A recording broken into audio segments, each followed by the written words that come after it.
It's no longer a question of a ceasefire. It's a question of how do we come to an amicable solution? That means you draw new boundaries. So the president should say, this is the map. He puts a map down. Let President Putin put a map down. These are the new boundaries. Oh, by the way, Ukraine's neutral. End of discussion. No longer open for debate. We don't need Ukraine as an ally in NATO. We don't need half the people in NATO who are allies. Eisenhower accurately said the more people we have inside NATO, the more nations we have inside, the more territory we have to defend. And in the 1950s, when we had enormous military power and certainly vastly more nuclear power than the Soviets, we couldn't defend it all. And he said so. We can't defend it. He wanted to neutralize most of Eastern Europe. Neutralizing a state is a good thing. It puts a nice cordon sanitaire between yourselves, your friends, your allies, and your potential opponent. It's a very simple thing. It's a very good thing. There's nothing bad about it. Yep. We need to get out of this whole collective security nonsense. We don't want a Finnish farmer who exchanges shots with the Russians over the border and then loses his farmhouse in a hail of artillery to suddenly bring the United States into war. This is back to the stupidity and insanity of the Tsar in 1914, who decided we have to help the 5 or 6 million Serbs who are Orthodox Christians like us against the Austrians, knowing full well when he did that, it would mean war with Germany instantly. And of course, he was being egged on by the French and the British. Oh yeah, go ahead, jump in there. We'll be with you. What a catastrophe. It destroyed Russia. It will destroy us if we don't get out of this business once and for all. So this whole notion of collective security rooted in the 19th century, basically it needs to be fundamentally modified or simply abandoned, because we are not going to live and should not live as a nation in a state of permanent hostility with anybody. Yeah. There's no need. Someone today that we don't agree with may turn out to be a valuable ally tomorrow morning. And that's the way we should look at the international environment. We should talk about limited liability partners. We cooperate with the Russians today on this matter, but next week we may not be able to. That doesn't mean they're the enemy. That simply is, on this issue, we don't share the same interests. Then it's a question of determining, well, your interest there is more important than mine is, so I'm not going to get involved. It's very simple.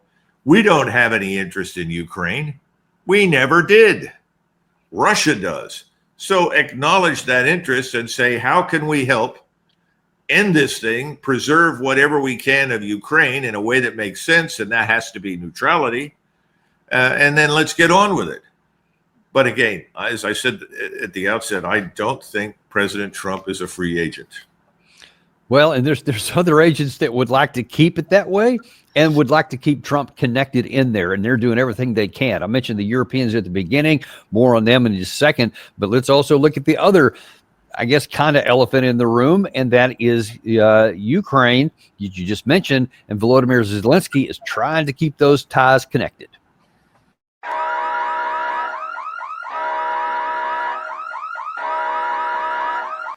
We are not losing this war, and Putin is not winning.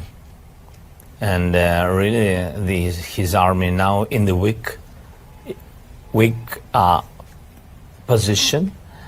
I think so, because they really, from the beginning of this war, they could occupy 1% of our land, but they spend 1,300,000 people, and I think this is high price, yes, for such land, and I don't understand why the leader of the country, which has the biggest territory in the world, they need some more kilometers. That's why I think that this war is not about the land and not about territories for him. It's about our sovereignty and about our independence. Now, we can quibble about what the Russians' interests are, but your point is very valid there. There are interests in Russia between those two, which are not mirrored on our side. And yet, that kind of comment that was on American television, of course, gets beamed right into the White House. And there's so many in the West, at least in the elite part of the West, that want to keep that bond connected. What can be done about that? If Zelensky's mouth is moving, lies are being told. Nothing the man said was true, not a word. Just as Americans are demanding the Epstein file be released, they ought to demand the release of the Zelensky file, because we've got one. Unfortunately, our intelligence agents are apparently all in favor of continuing this perpetual war of hostility towards Russia. I don't see any evidence that Mr. Radcliffe is going to release the truth, but he ought to release the Zelensky file. And Zelensky is very comfortable in company with somebody like Epstein. This is a very, very corrupt, criminally corrupt state. The Ukrainian people are sick of it. They're tired. They're worn out. They don't want to live under him and in this state of perpetual uncertainty and fear. This is the ultimate Stalinist secret policeman who is jailing people in churches, jailing people that are opposed to his policies, and continues to force old men and boys in the uniform to be slaughtered at the front. The Russians have not sustained those losses. We know that. That's nonsense. 130,000 dead is a large number by any stretch of the imagination on the Russian side, but it pales before 1.7 to 1.8 million dead Ukrainian soldiers. And we don't even know what the tally of wounded is, but it's horrific because they can't provide the medical care. They can't evacuate people from the battlefield. It's all nonsense. We also know that Mr. Putin and his colleagues are absolutely disinterested under any and all circumstances in governing Western Ukraine. They don't want to govern those people. I mean, the standard joke in Moscow is, well, let the Poles come back in and take charge of Western Ukraine, which they controlled for hundreds of years. And the Poles came to grief over it. Ukrainians hated them with a passion. So in other words, there's no solution to this that remotely resembles anything that Mr. Zelensky mentions. But he's got the support of the media. He's got the support of the financial interests, all the same people who want to go to war and destroy Iran, and who are now beating the war drums for Venezuela and potentially Colombia. Who knows? It's outrageous, but that's where we are. The American people don't really get it because they're not being given the truth about anything. That's why I say, let's release the Zelensky file. We're going to get to some of the truth there on that, but one other category and one other constituency to add to the list that you just mentioned about who wants it, that is the European elite. And that's going to be led by Keir Starmer, Merz, and this man here, Macron. Regarding the meeting to take place between President Trump and President Putin, I believe it is a good thing that they can meet to discuss their bilateral agenda.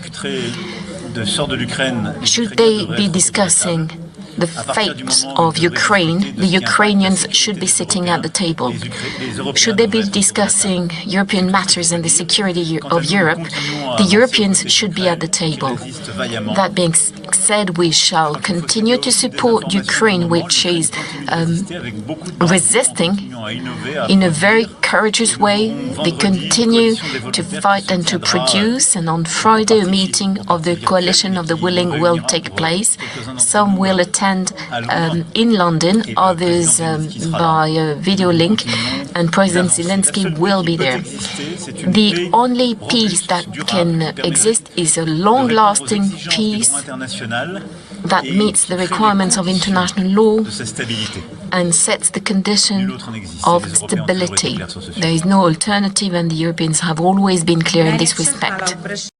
Yeah, I mean, one thing that they're also clear on is just almost contradictory thing that I want to go to Budapest to be part of those peace negotiations. At the same time, I want to continue to help Ukraine with war material, and we want to just keep going down that path. I mean, those things are just contradictory, but yet how does that pass for elite thinking in Western Europe? Well, they're interested in disrupting whatever occurs in Budapest, assuming that that event actually occurs between President Trump and President Putin. What they don't want is the kind of discussion that you and I are having. They don't want an agreement for the reasons we've already outlined.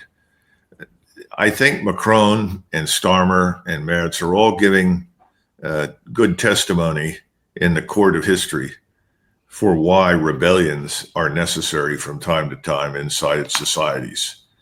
Europe has not had a true rebellion or a series of rebellions for a very, very long time.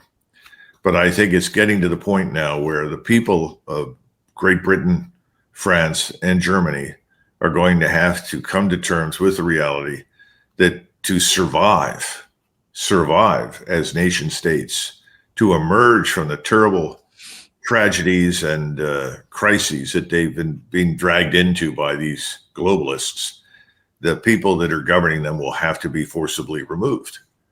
Because the parliamentary systems, though in many ways are attractive because they're a little more flexible than what we have. In other words, you can still hold a vote of confidence and remove a prime minister and his government, and that's helpful. Although recent legislation in Britain apparently makes that tougher right now. But we are more presidential system, much like Macron's system at this point. Once the man is in there, unless you can convince both chambers to remove him through impeachment, you're stuck. And I think right now the people of Europe, particularly Great Britain, France, and Germany, are stuck. I don't see how they survive this and get out of the mess they're in unless they forcibly remove these people, because there is no interest in any of these countries in going to war with Russia. And the notion that you're going to pour, hundreds of billions of euros into defense and magically snap your fingers and within 12 to 18 to 24 months produce a brand new military establishment that can defeat Russia is absurd. Makes no sense at all. And we all know there is no unity of command in NATO. We have sort of herded cats in various directions as the leaders of NATO, but NATO is not an authoritarian structure. And in order to be effective militarily, it must be authoritarian. You have to have absolute unity of command. Now, what do you say to those folks who would be alarmed by that kind of talk? And they say, wait a minute, you're talking about authoritarian command and people rising up and overturning the legally elected governments in their country. When I talk about rebellion, that's written into our Constitution. This was the dispute that happened in 1860-61, where people said we have a right to secede. It's written into the Constitution. I think every human population on the planet, regardless of where they live and what nation state they reside, has, I would argue, the God-given right to rebel when they see that their rights are being utterly ignored and their country is being dragged into the abyss and destroyed. That's my point. Now, as far as what I'm trying to say about NATO, when I talk about an authoritarian structure, I'm talking about the fact that militarily, these various nations, if they tried to pool their resources and go to war, couldn't do it because there's no unity of command. There's no agreement. You put anybody in command, and every single nation in NATO, all 34 members now, they all have a vote. In other words, there's no one that can stand up and say, tomorrow we execute the following operation, everyone will comply. We say English and French are the two languages of command. Well, you can throw French out. Nobody speaks French except the French. Nobody wants to speak French. So that leaves you with English. How deep does English go before you have true unity of command inside the NATO forces? That's why this discussion of the NATO force is a farce. There is none. This was something that we saw during World War II. We had enormous problems with unity of command with both the British and American and Canadian forces. There were different opinions, different attitudes. Each of these various army groups and air forces was maneuvered and moved and employed in different ways at different times because of national leadership. It was very, very difficult. That didn't exist on the Soviet side at all. There were Polish divisions inside the Soviet army, but there was no Polish army, if you understand my drift. In other words, there was absolute unity of command, and that produced a very different outcome on the battlefield against the Wehrmacht than anything we could produce. And we're not in a position to enforce or impose any of these things. So the whole notion of going to war with Russia is absurd. It makes no sense. I listened to Donald Tusk the poll telling everybody, well, NATO has so much more in terms of resources and money than Russia. There's no competition. Well, good luck with that. See if you can organize it, unify it, and employ it effectively. Yeah. No, you can't. That's the problem. Now, it was never a problem for NATO as long as NATO remained defensive, because in a war in which you are defending your territory, everything changes. But we're not talking about defending Europe. We're talking about attacking Russia. That's offensive warfare. That's radically different. Putin doesn't want anything to do with that. And that's not because of weakness. It's not because the Russians can't fight. Look at how much trouble they're having with the Ukrainians. They're not having very much trouble except pushing the bodies into the mass graves that are emerging all over eastern Ukraine. Ukraine has become a graveyard. That's the tragedy in all of this.